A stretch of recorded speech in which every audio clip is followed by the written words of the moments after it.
대상포진의 치료 그러면 여러분들이 머릿속에 딱 들어오는 게 골든타임인데요. 대상포진 환자의 약 20% 정도에서는 수개월 동안 계속 지속되는 만성통증, 대상포진 후 신경통으로 고통을 받으십니다. 그래서 일부는 평생 통증으로 고통받기도 하시는데요. 이런 분들한테는 가장 중요한 것이 골든타임 안에 항바이러스제만 먹는다고 해결되지 않고요.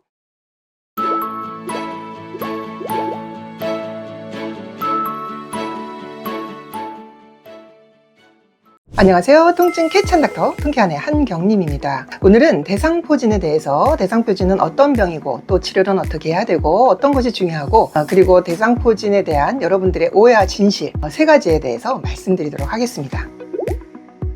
대상포진은 수두 바이러스에 의해서 생기는 병인데요. 우리가 수두를 앓았을 때 전신 발진이 나고 기침도 나고 이런 수두를 앓게 되죠. 그리고 나면 그 수두 바이러스가 회복기에 우리 몸에서 어떤 특정한 신경에 죽은 채로 잠복되어 있습니다. 그 신경은 뇌의 신경일 수도 있고 우리 몸의 척추에 있는 척수신경 어떤 한 곳에 잠복되어 있다가 우리 몸의 면역력이 떨어졌을 때 그 바이러스가 다시 살아나는 겁니다. 그래서 속의 신경에서부터 살아나고 또 신경 손상을 주면서 신경줄을 따고 피부로 나와서 피부의 발진 혹은 수포, 그리고 그 신경이 지나가는 곳을 따라서 통증을 일으키는 그런 병이 되겠습니다. 피부에 수포가 생겼다고 대상포진이라고 진단하는 건 아니고요. 우리가 대상포진은 신경 뿌리에서 대상포진이 죽어 있다가 살아나서 피부로 나온다고 말씀드렸잖아요. 그래서 그 신경이 지나가는 위치가 우리 피부는 다 정해져 있습니다. 그래서 우리가 그거를 신경 피부 분절이라고 말을 하는데요. 그림에서 보여지는 것처럼 각각 한 칸씩 정해진 신경이 지나가는 곳이 정해져 있습니다. 그래서 얼굴 같은 경우는 이제 3차 신경이라고 해서 뇌신경이 지나가는 피부 부위가 정해져 있고, 그리고 얼굴 이하는 척추에서 경추, 흉추, 요추, 천추 각각 31쌍의 신경이 있습니다. 좌우에. 그래서 각각의 신경이 지나가는 피부 부위가 있는데 그 한 곳을 선택해서 사람에 따라서 꼭 각기 다른 부위로 대상포진의 그런 피부 발진이나 통증이 오게 됩니다. 그래서 우리 환자 사진을 보시면 우리가 대상포진이라는 건 띠 모양의 포진이다 라는 것인데, 우리가 얼굴 같은 경우는 이런 길다랗게 띠 모양이 되는 거죠. 그래서 3차 신경의 그 한 분지에 생긴 거고, 그리고 어깨 같은 경우는 경추신경, 보통 이제 팔로 내려오는 세로띠 모양이 됩니다. 그리고 흉추 같은 것이 전형적인 가로띠 모양의 신경 분포에 따라서 발진이 생기게 되는 거고, 요추 같은 경우는 허리신경에서 오는 건데 이건 다리로 내려가는 세로띠 모양으로 발진이 생기게 되고 또 그쪽으로 통증이 오게 되는 병입니다. 대상포진의 치료 그러면 여러분들이 머릿속에 딱 들어오는 게 골든타임인데요. 이 골든타임은 대상포진을 우리가 진단할 수 있다는 것은 피부에 수포나 발진이 난 다음에 그 수포나 발진과 통증이 피부 분절을 따라서 해부학적으로 하나의 신경에 가는 정확하게 그 부위에 발생한다는 걸 보고 진단을 하게 되기 때문에 피부 발진을 발견한 이후 진단이 되고 3일 안에 항바이러스를 투여한다면 바이러스를 죽이는 효과가 극대화된다라고 해서 그것을 골든타임이라고 일반적으로 말을 하고요. 그리고 이러한 골든타임 뿐만 아니라 더 중요한 골든타임은 우리가 가장 중요한 대상포진의 합병증은 대상포진 후 신경통이 되겠는데요. 대상포진의 피부 발진이나 통증은 일주일 정도 심해졌다가 2, 3주 되면 좋아져서 보통 건강한 성인은 3, 4주 안에 발진도 없어지고 피부는 좋아지고 통증도 없어집니다. 그래서 20대 초반부의 나이대 사람들은 대부분이 한 3, 4주 아니면 다 좋아지죠. 그런데 대상포진 환자의 약 20% 정도에서는 수개월 동안 계속 지속되는 만성통증, 대상포진 후 신경통으로 고통을 받으십니다. 그래서 일부는 평생 통증으로 고통받기도 하시는데요. 이런 대상포진 후 신경통은 대상포진이 우리 몸 속에서의 신경 손상, 바이러스에 의한 신경 손상을 받는 병이기 때문에 그 면역이 떨어져서 그런 신경 손상 회복을 충분히 못하고 이제 불안전하게 회복되는 경우 통증이 남게 됩니다. 그래서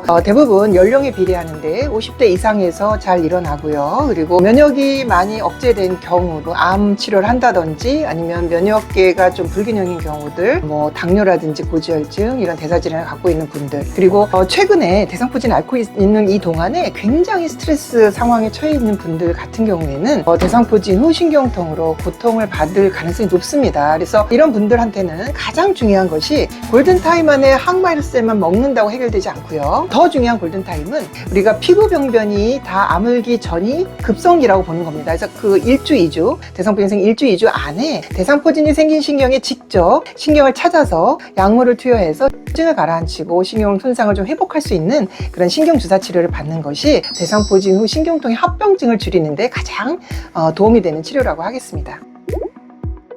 그래서 이 논문을 잠깐 소개시켜 드리는데 제가 굉장히 좋아하는 논문입니다. 55세 이상 대상포진 환자 450명 정도를 대상으로 그 연구를 했고, 그 중에서 1년 동안 대상포진을 앓을 때 신경치료를 한 그룹과 신경치료를 하지 않은 그룹을 비교를 했을 때, 신경치료를 하지 않은 그룹은 1년 후에 대상포진 후 신경통이 22.2%, 신경치료를 같이 한 그룹은 대상포진 후 신경통이 1.6% 정도 남았다고 그렇게 보고하고 있습니다. 사실 대상포진 같은 경우가 20대 초반까지 건강한 사람한테는 거의 문제가 되지 않습니다. 잘 회복되시고요, 대부분. 이렇게 이제 나이가 드시고 여건이 좋지 않으신 분들은 초기에 신경주사 치료를 잘 받으신다면 많이 줄일 수 있다고 말씀드릴 수 있겠습니다.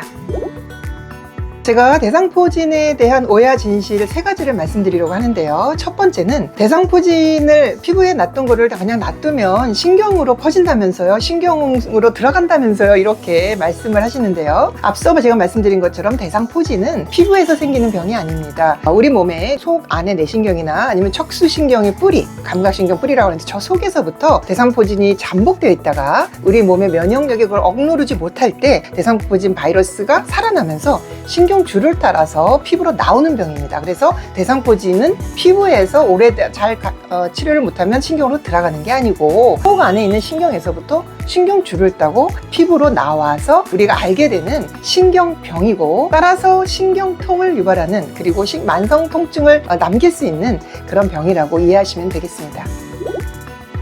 대상포진에 대한 오해와 진실 두 번째는 단순포진을 제대로 치료하지 않으면 대상포진이 된다면서요 라고 질문을 하신 분을 제가 뵀습니다. 단순포진과 대상포진은 같은 헐페스 바이러스지만 단순포진은 신경에 독한 바이러스는 아니고 재발하는 특징을 갖고 있어서 내가 몸이 조금만 힘들어도 입술이 부르트고 엉덩이에, 항문 근처에 혹은 허벅지에, 복부에 조금씩 발진이 나타나고 몸이 이제 감기 걸린 것처럼 조금 피곤하고 2, 3일 정도 그렇게 하다 보면 좋아지고, 그렇게 스트레스 조금 받을 때마다 재발하는 특징을 갖고 있고, 대상포진은 평생 그냥 한 번 생긴다라고 이해하시면 좋겠는데, 대상포진은 조금 신경에 독성이 있는 바이러스라서 신경 손상을 좀 주기 때문에 우리가 초기부터 치료를 잘해야 되고, 대상포진이 신경통이라는 그런 합병증을 가져올 수 있는 그 점 때문에 우리가 통증 치료를 잘해야 되는 그런 차이가 나는 바이러스라서 별개의 바이러스고, 단순포진은 어차피 재발을 잘하기 때문에 만약 단순포진에 재발을 하시는 분들이라면 난 또 대상포진이 생길 거야 라는 걱정보다는 나의 면역력이 굉장히 떨어졌구나, 조금 면역이 떨어질 때도 나는 단순포진이 생기기 때문에 내 생활 습관에서 혹시 식습관, 영양소가 잘못됐나, 장내 세균이 괜찮은가, 나 수면은 어떤가, 나 스트레스는 어떤가,